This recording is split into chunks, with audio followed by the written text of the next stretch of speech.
জীবন আসলে এমনই। দায়িত্ব, বাস্তবতা, ভালোবাসা, মান, অভিমান এ সবকিছু মিলিয়েই আমাদের প্রতিদিনের গল্প। আর সেই গল্পেরই কিছু মুহূর্ত আজও আপনাদের সঙ্গে ভাগাভাগি করে নিতে এসেছি। আজকের দিনের কিছু ছোট, ছোট মুহূর্ত ক্যামেরায় ধরে রাখার চেষ্টা করেছি। হ্যালো ভিউয়ার্স, আসসালামু আলাইকুম। চলে এসেছি আমার আজকের ব্লগটা নিয়ে। দিনের শুরুটা হয়েছিল সকালের নাস্তা দিয়ে। প্রতিদিনের মতোই নতুন একটি দিনের প্রস্তুতি, তারপরে আবার অফিসে যাওয়ার প্রস্তুতি থাকবে। তো সকালে আজকে নাস্তায় ভেবেছিলাম খিচুড়ি রান্না করব শাক দিয়ে। পুঁই শাক ছিল বাসায়, আর আলু, সবজি তেমন ছিল না, যেটা ছিল ওইটা দিয়েই। তো ওই যে শাকগুলা বেছে ধুয়ে রেখেছি, আর চাল ডালটাও মিক্সড করে সবজি দিয়ে এটাও ধুয়ে নিচ্ছি। আর ভাবছি জীবন নিয়ে প্রতিদিনই আমাদের কত রং বেরঙের ভাবনা, চিন্তা, তারপরও কোনো কিছু থেমে নাই। ভালো মন্দ সব কিছু মিলিয়েই এই ঠিক যেমন খিচুড়ির মতো ডাল, চাল, খিচুড়ি, সবজি একটা দারুণ কম্বিনেশন। আমাদের জীবনটাও ঠিক এমন, তাই না? আসলে আমি না সব কাজের মধ্যেই নিজের জীবনকে ঢুকিয়ে দেই। নিজের জীবনের গল্পের সাথে সব কাজের একটা মিল খুঁজে পাই কোথায় যেন। যাই হোক, খিচুড়ি রান্না করছি। খিচুড়ি যেদিন রান্না করি সেদিন আমার কোনো টেনশন থাকে না। কারণ আমার ছেলের অনেক পছন্দ খিচুড়ি। খিচুড়ি যদি তাকে আল্লাহ ৩০ দিন খিচুড়ি আর ডিম দেওয়া হয়, সেই ব্যক্তি কখনো বলবে না যে আমি খাবো না বা আর খেতে ভালো লাগছে না। ওর জন্মের পরে ৬ মাস বয়স থেকেই যে খিচুড়ি ওর পছন্দ, তখন থেকে খিচুড়িই ওর পছন্দ। কখনো খিচুড়ির প্রতি ওর কোনো অনীহা আসে নাই। যার জন্য সকালে যদি কখনো খিচুড়ি রান্না হয়, তাহলে আমি একদম টেনশন ফ্রি, কোনো ঝামেলা হয় না।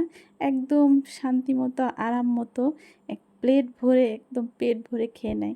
প্রেসার কুকারের ঢাকনাটা চড়াতেই মনে পড়ল যে এখানকার স্ক্রুপটা ঢিলা হয়ে গেছে। কখন হয়তো খুলে পড়ে যাবে বুঝতেই পারবো না। তো যখনকার কাজ তখনই শেষ করি। একটা স্ক্রুড্রাইভার এনে এই নাট বল্টুটা একটু টাইট দিয়ে নিলাম যেন এটা কখনো খুলে না যায়। আর এরপরে আমি চলে আসলাম ঘরের কাজে। ঘরটা ঝাড়ু দিয়ে ঘরের যে কাপড় চোপড় এলোমেলো ছিল এগুলো করে গোসল করে এসেছি। তারপরে ভাবলাম যে আমার বাচ্চা কোচিং থেকে আসার আগে আমি ওর নাস্তাটা রেডি করে রাখি। এই দেখেন, একটা ডিম ভেজে দিয়েছি আর আচারের তেল দিয়েছি। আমি কিন্তু খাই নাই, আমি না খেয়ে বসে আছি। ভেবেছিলাম যে আমার বাচ্চা আসলে ওকে বলবো, বাবা আমার মুখে ২ লুকমা তুলে দাও। তো ছেলে আসতেছে না, অনেক লেট হয়ে গেছে। এদিকে আমারও অফিসে যাওয়ার সময় হয়ে গেছে। কী আর করার, বের হয়ে গেলাম না খেয়েই। খাওয়া আমার হলো না।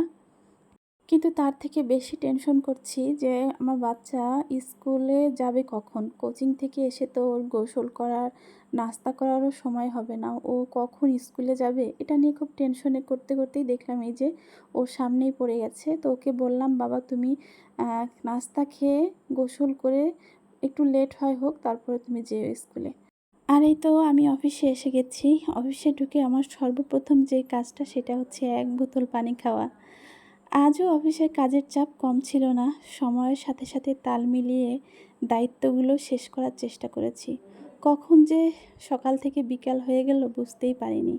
কর্মজীবনের ব্যস্ততায় দিনগুলো যেন খুব দ্রুত চলে যায়। দিন শেষে ক্লান্ত শরীর নিয়ে বাসায় ফিরলাম। মনে হচ্ছিল এখন একটু পরিবারের সাথে সময় কাটাবো। কিন্তু বাসায় ফিরে দেখি আমার ছেলে এখনও বাসায় আসেনি। তো যার কারণে একটু মনটা খারাপ ছিল। হয়তো এটাই বাবা মায়ের ভালোবাসার আরেকটা রূপ। সন্তান যতই বড় হোক, সন্তানের জন্য অপেক্ষাটা কখনোই কমে না। আর আজকে আমার ভিডিওটি যদি ভালো লেগে থাকে তাহলে অবশ্যই সবাই লাইক, কমেন্ট, শেয়ার করবেন। সবাই ভালো থাকবেন।